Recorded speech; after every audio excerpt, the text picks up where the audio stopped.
DEI, gender parity in the pipeline. So I think we're going to bring this all together with Noreen Farrell, the Executive Director of Equal Rights Advocates, Rosina Racioppi, President and CEO of Women Unlimited, and Sharon Reynolds, President and CEO of DevMar Family Products and a WBC Board Director. Welcome. Are you guys ready? Hi. Are you guys ready? I know we're ready. It is We're not the cleanup crew. We're the pump-up crew. I was going to say you're definitely not the cleanup crew. We have a new word, unrelenting. Love it. Unrelenting. Love it. With the beginning. So let's talk about this. We have talked about this, and Rosina, you talked about it earlier, but we've heard it all today, this kind of strategy and action. We've talked a lot about being intentional, being strategic, and then kind of where's the impact and where's the action. This is a shared responsibility. You want to talk about, let's frame this a little bit. So when we were chatting earlier, I talked about what kept running through my mind is the importance of having a shared responsibility across the organization. If we think about the leaders, the CEO, they are setting the vision, the target for DE&I. Why is this important? What does it mean to the business? That's their responsibility, right? To motivate and inspire the organization to move forward in these areas. And then it takes the leaders and the managers to understand, how do I execute on that? What do I do? This is where sometimes we have a problem. And what we saw in the white paper that we did, if I can talk about this, what we heard, it's these subtle actions that managers take by identifying the potential that we see in the women in our organization and give them an opportunity to broaden their understanding, broaden their exposure to other people, right? There is a woman who is president now of Prudential who had a manager early in her career say, I want you to go and run this business. Only woman in that role, had a team of men that worked for her. None of the men wanted to work for her. And she said, oh, I don't know if I can do that. I don't know if I want to do it. He said, I think you need to do it. It was a game changer for her, right? There's another woman that's in one of my programs who was getting kind of exhausted, right? We get tired as women, right? Really tired. She's thinking of leaving, doing something different. She got a new manager who saw her potential she wasn't embracing, and said to her, not only telling her what the potential was, but giving her opportunities, visibility, exposure. He reignited her passion in the work that she's doing. Managers hold the power to be a game changer in our ability to create momentum to parity. And then we cannot forget women, right? It takes all of us together. Women own a piece of this too, right? It is finding our voice about what is important for us. What are we excited about the work? How do we contribute? No one, I hear this, I've been doing this work for a long time, and I continue to hear women saying, I really don't want to talk about myself. I like my work to Speak for itself. right. Well, how do you know what your work is saying? Is it saying what you want it to say? Is it saying it to the people who need to know?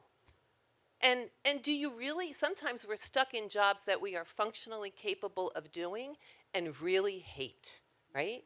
So if that's speaking for you, you're going to be continually going into jobs that you can functionally do but you don't like. But if you advocate for yourself, you can find a role where you have passion around what you do.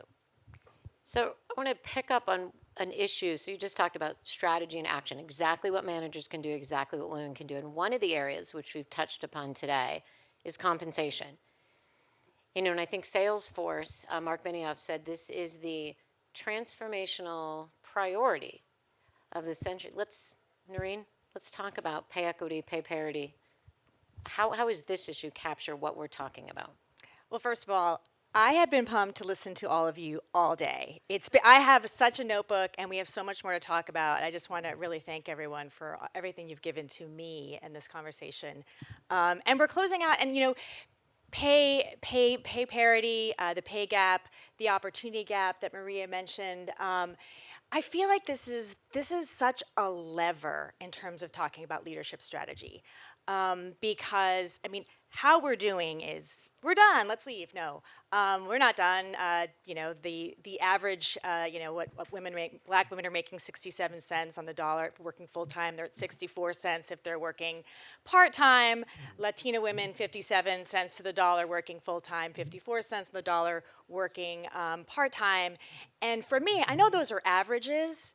But those are exactly the things that we need to be thinking about as business leaders. Are we contributing to those averages? We're losing $482 billion to the pay gap every year. It will take all of us, on average, to work to 72 to make what men are making by the time they're 60, when you talk about what's happening in terms of our retirement. And so for me, I loved the purpose panels that you led earlier today, Edie, about how do you value your people? How do you show them your value? And in me, I feel like the pay parity issue is really important because it's dollars and cents. It's a valuation that we can all understand, we can measure, we can look at.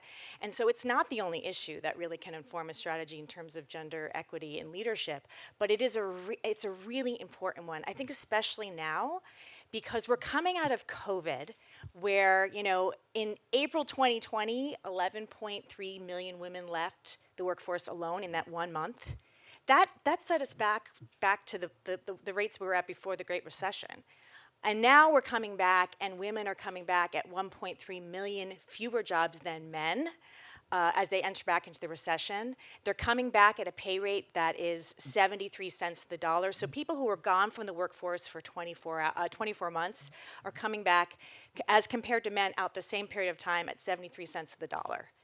And we have a great resignation. People are moving jobs. 79% say, if you show me what you pay, I'll be more likely to work for your business. And so it is an opportunity for businesses to lean into an acceleration, a pivot point.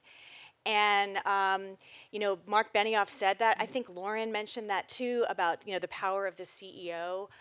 This is a really important time. Unfortunately, WBC membership excluded, only less than 0.25% of companies actually conduct pay audits. I think it's 23%. Of the 215 that did it in 2021, only 75 published their results, and 14 of those said that they were close to parity. So there's a lot of opportunity in those numbers. That's 23% of 954 of the largest companies in the country. So there's opportunity, there's this lever point, there's this sense of very clear valuation that I think we should test our leadership on as women. And I want to piggyback off of that, Gwen. So excellent points. We simply must cure this disconnect. It's all about transparency. And as a serial entrepreneur, I own 4 companies. So it doesn't excuse entrepreneurs either, because entrepreneurs have multi-billion-dollar business enterprises. But it's the pure connection of transparency, I think, that's going to make the big difference. And the great resignation that continues to take place. When employees feel valued, especially women, is what our whole topic is about. When there's value, and then there becomes sustainability within the workplace. And I just think it's such a simple equation. Communication, transparency. So and I have to say, one of the things that my employee came to me several years ago and said to me, which was eye-opening, she said, Sharon, I do all of this work for you, and I just don't feel valued. Now, she was making the proper salary for her position, but she told me, as another woman, that she didn't feel valued. That hit me like a ton of bricks. So it happens every day in corporate America. Because she didn't know what the other person was making to see that you valued her. And I think the reality is, at this moment, you all have cover.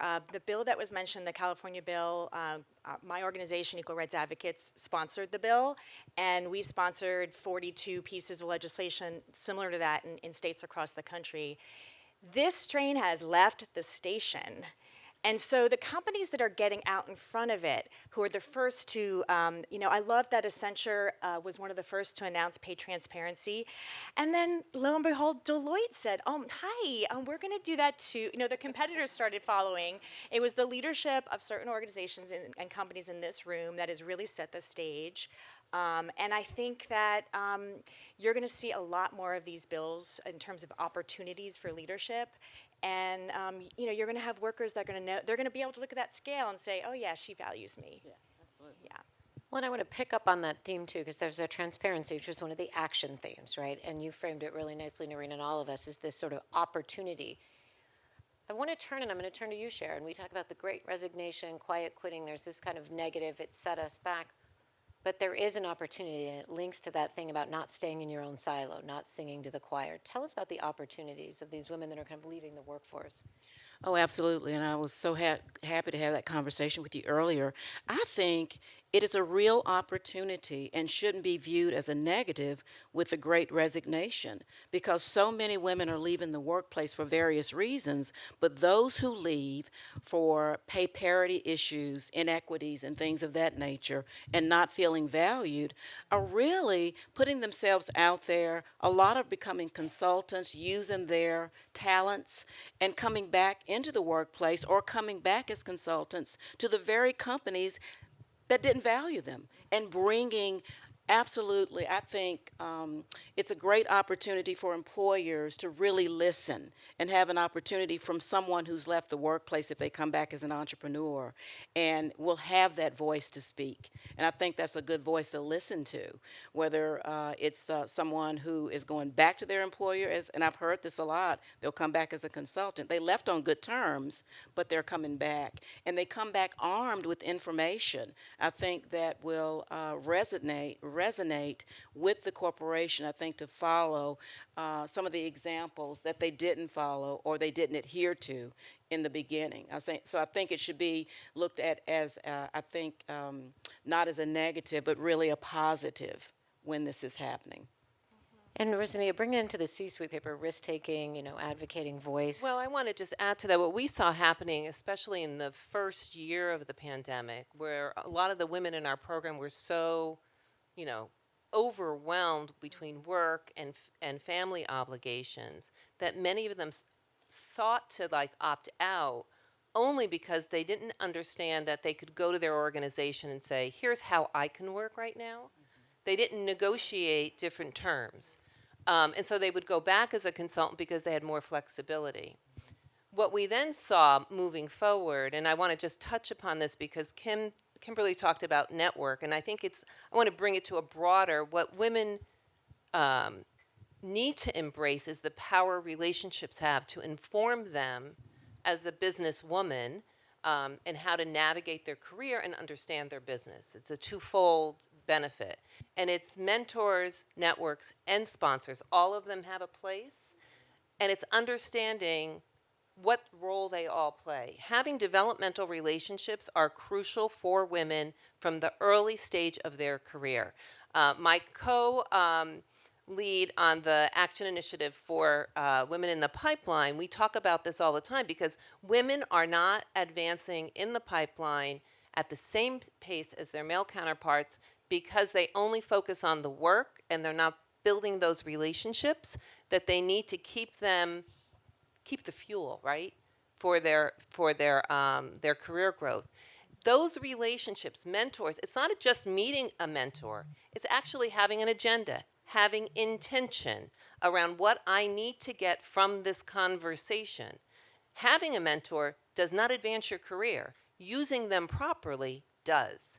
That then gets you notice to a sponsor who has power to give you an opportunity, right? So there's this continuum that we as women aren't talked about. We're not told how to do this, and once we know, we can then use this to our advantage to get the career that we want. Let me add to that. There are A lot of enough passion on the panel. Yes, there are enough powerful women in positions today than yesterday and in the past. We as women need to do a better job. Absolutely. We absolutely have the power to do it. And I think someone said earlier that a woman didn't hire other women. right? I think that there's a good place and you know where for that kind of person because we've worked too hard to get here. So it's absolutely imperative that women support women. Use your power. We all have power in this room on some level. Let's use it to advance our other women. Totally agree. I totally agree.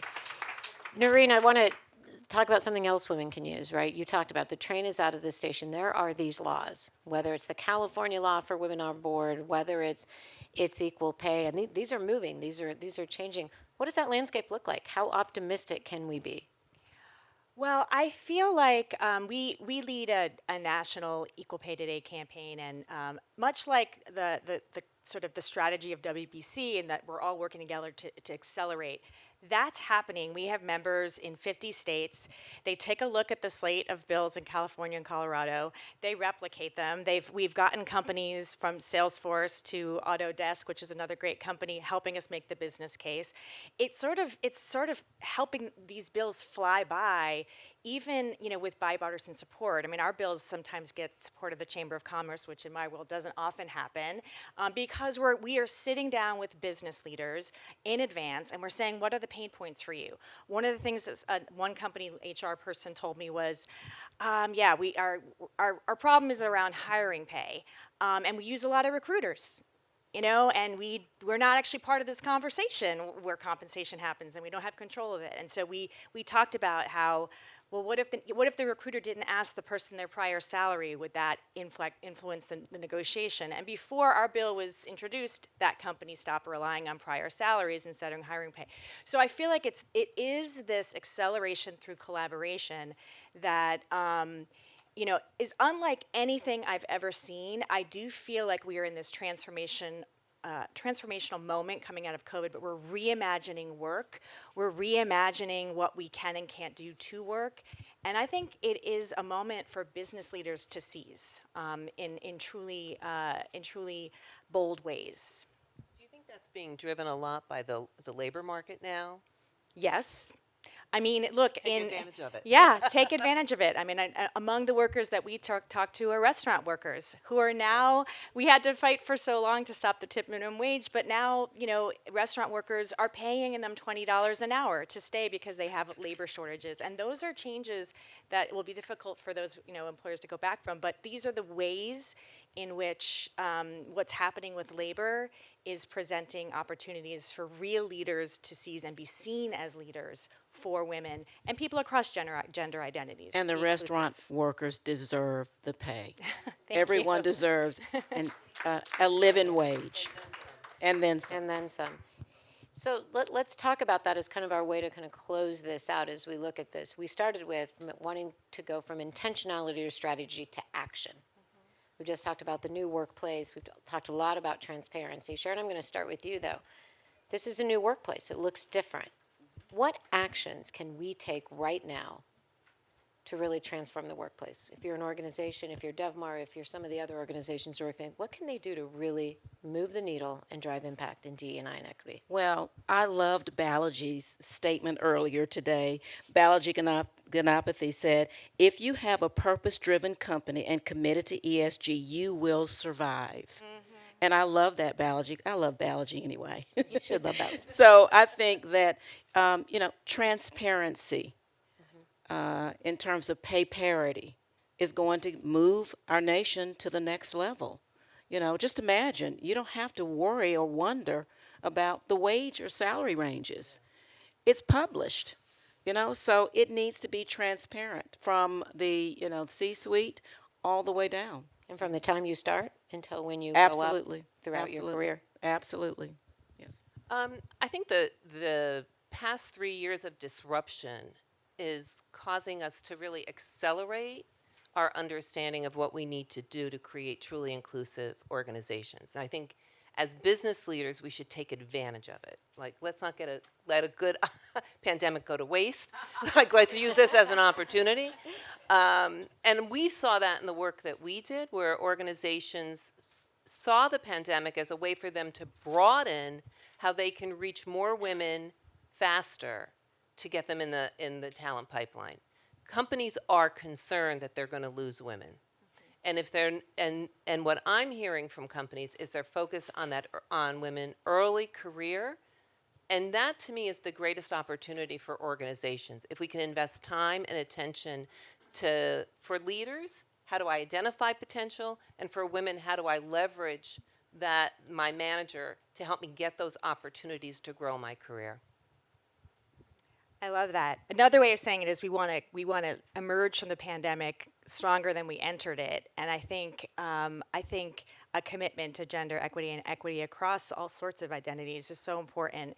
And I think the way we really accelerate and seize the moment is if you can show that there's a competitive advantage to doubling down on our values, it matters. And so if anybody wants me to tout your organization to the 100 million people who follow us on our equal pay days, our various gender justice days, and show that this is what good business looks like, please give me your card. We'll make it happen. We have to keep on collaborating together and show that this is the way we've reimagined the workplace and we're not going back. That is the perfect way. Thank you, Noreen, Rosina, and Sharon.